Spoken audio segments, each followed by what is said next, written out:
Hi, I'm Jeremy. Welcome to our farm and house in progress, Cornucopia orchards. So I'm doing this one-handed, my friendly neighborhood filthy dirty drywall oscillating multi-tool blade here. I was over in the master bath and stupidly had this thing on the windowsill. I was running some screws in up here and my hand came down just right onto that thing. Cut me open a little bit. I'll go clean it in a minute, but wanted to get this done first, so see if I can get this up into position one hand. We're transitioning here from a sheet that went this way with a butt joint to a sheet at the outside here that's going to go that way. And so I've got it cut to length, and then we've got a nice flap for that side over there. And I should have already put this ceiling up, and that's obviously the case. Since I have it on both sides, it's a little bit harder to tuck it up in there. Looks like it's 45th time's a charm. That's what I hear anyway. Let's give her a shot.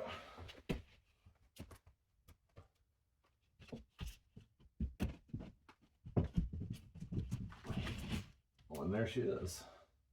Here's the strap and that screws. I might be able to make him come down, but look at this other guy. Look how proud he's sitting way up there. Way too much. We've got to get him to come out or go down or something. So the master suite is now all finished for drywalling except for our closet's closet and a few screws on some sheets. And just wanted to show you a couple of details. After my phone died last night, so I couldn't catch this on camera. This is what we did with that little bump in for the stairs lead up to the attic. So this is actually two sheets of 5/8 with some long drywall screws to reach all the way through to the wood. And the reason that we ended up doing that was simply because it meant that this finished out perfectly. This is a 4-foot sheet and it came in really nice, perfectly close enough for us to get that just a tiny gap filled. And then it's just a simple corner in. And the reason we use green board is because I didn't want to waste it, and it worked just fine in this circumstance. I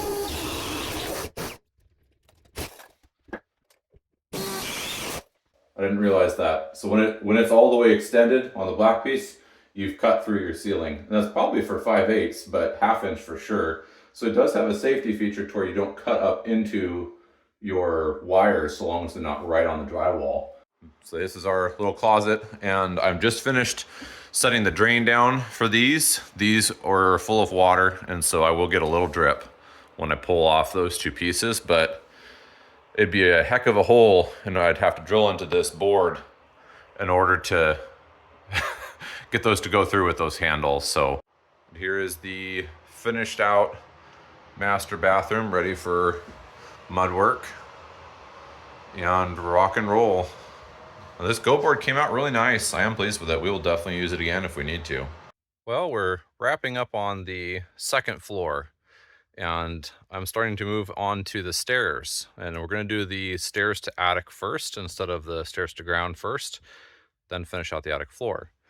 So right now I'm planning the placement of the sheets, and I'm going to make my cut that's going to go down into the groove that sits on the side of the stairs.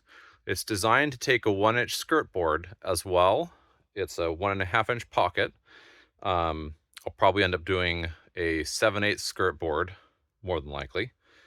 And that will give it a nice tight fit, but also, you know, it's going to look nice when it's finished out. There's one more layer to these stairs. So there's going to be some kind of topping. I don't know what it will be yet because we did not order enough of our hardwood to go all the way up through the attic.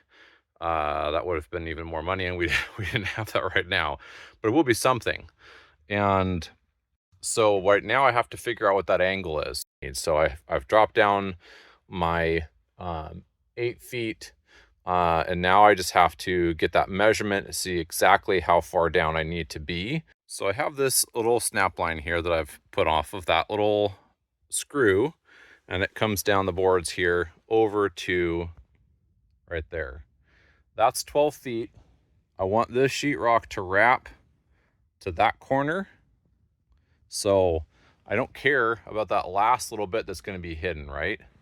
And so that's where the 12-foot sheet's going to terminate. I might stick a piece down in there. You can't do anything other than glue it. So I really, it's not something that's going to bother me. It'll just be something I'll have to deal with when I go to put the skirt board in. So the drywall here is going to come out a certain distance, and then it's going to have a termination at the angle, essentially, right? And then it's going to be a regular 4-foot sheet going down. And then, of course, you'll have full 12s with just simple cutoffs on the end to match up on this side. So when I pull a measuring tape off of there to here, which is 4 feet in a vertical, you know, I've got my box level here. That's a vertical 4 feet. And so that's where it will stop having a cut in, and we'll go from there. There's not a whole lot at stake here for this. So if this is slightly off, I just shift it down and buzz some off of the end by the stairs there. We're still good to go. Seeing as how my younger son broke my camera stand today. So here's my string line. Obviously you can't just pull a string line to the outside on a non-horizontal, non-vertical snap. This is, you know, it's not going to work. So in order to make this snap work, I went ahead and put in a screw just slightly below my marked line for the height that I wanted, and then took it down to where we had 5 feet, and I gave it a snap. So obviously the sanity check there is to keep in mind your stair angle, because it should be your stair angle or very close to it when you do this. And in some ways, this is a sanity check to the stair angle. So our snap here, we dropped basically a 4 and 5, except that top piece there. And so at the end of 5 feet, we haven't actually dropped 4, we've dropped 3.5625 feet, and that translates to 35.5 degrees, which is pretty much on the money for our stair angle.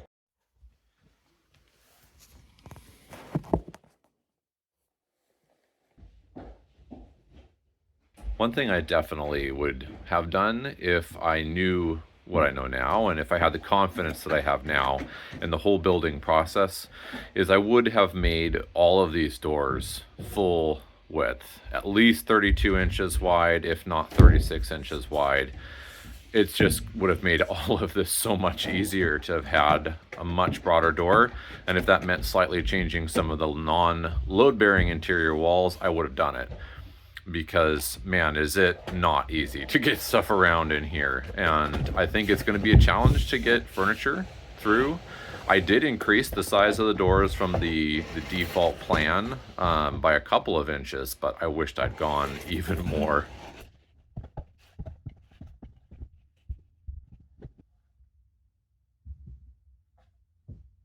Well, it didn't quite work the way I was planning. Maybe you can see that in there.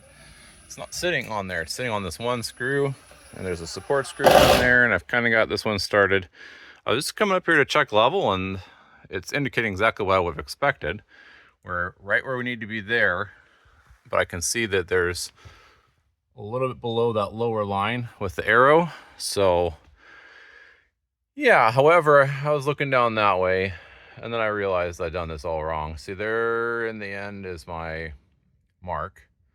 I did a dumb thing, and that was I measured off of the joist behind me here somehow for my 12 feet. And so all my calculations and everything were based off of that location. And then I was like, oh, but I don't want a seam, you know, at the corner here. So I'm just going to stuff it in a wrap.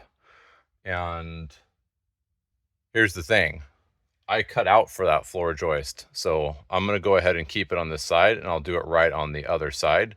I don't think it's going to cause me any problems given what we have in that circumstance, but definitely a learning moment, as they say. So in order for the other side to not match that, we want this side to be correct. We need to figure out how much of a difference it is in that height to start our leg off. And all I'm going to do here, you can do it either way. That says we're at about 2 inches. And then if I put this in here, I'll try and get you to see that as well. We are at, I get it to the right spot there, about 7 1/4, and that would be same 2 inches, because the last time the measure was 5 1/4 inches. So I didn't bother to deburr this piece that was the cutoff from last time, but it's going to provide useful nevertheless. I went ahead and found 7 1/4 inches, which is what we figured was our new amount for that other side. And this is the equivalent sheet. And I've put a line down, basically just when that's 7 1/4, then the rest of it should be good to go. So now that I have that, I can cut this one and hopefully it fits in the way that I'm hoping it will. I have to do the same thing over on that side and cut out that edge. So I'll find that first. All right, here we go. This one is much better. Nothing to cut on the end here. This one I've got a little bit I've got to cut. And then running it up, best I can tell, they're exactly as they should be here. Relative to each other, relative to the ceiling. And that one you can see is much nice and tight on the bottom. Pretty much flush, maybe gapping 1/4 at the bottom there. So this is the side I did first. I don't know I could get better than that. Flip it around here, try not to touch this nasty insulation. We'll check out the other side. Perfect. And having it that way is going to make it so much easier as I raise these up. There's not going to be any issues with them running into the corners and, you know, getting out of whack or having to move them around or whatever. It's going to be super easy that way. There is one more thing. So these little lower pieces, I would have loved for it to work out just so perfectly. They don't quite work out. See, that's just a little too small. That one's this one. It would go to one of these 2 studs here and fill in that piece. However, this is less than 8 feet. Those are 16s. So if you're looking at it, then 1, 32, 48, yada, yada, yada. So I think I can hit 8 feet here at the end off of one sheet. And if that's the case, then I won't use a scrap. I'm not going to bother with a 12 for it. But I prefer not to have a butt joint in the wall here. So if I can get an 8-foot piece to work, then we're going to do that. I don't have enough 12s left upstairs to be able to do that. And there's no way I can get a 12 up the stairs at this point.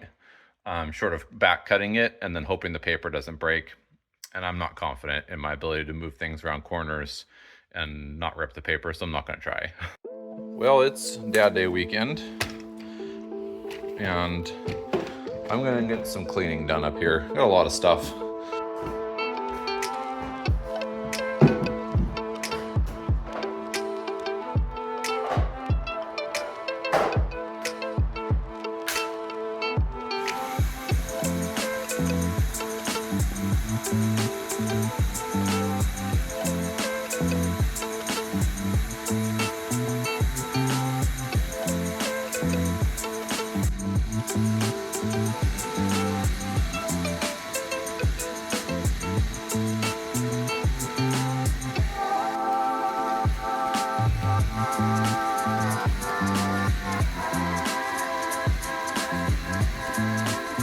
A few hours later.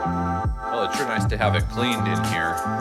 It really lets you see exactly what you have left to do in the space and get a better picture for the rooms and everything else. It's the 2 kids' bedrooms.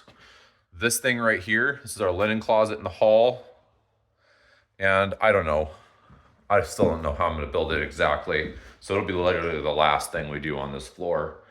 Here's the one kid's closet. And in this kid's closet, let me show you something.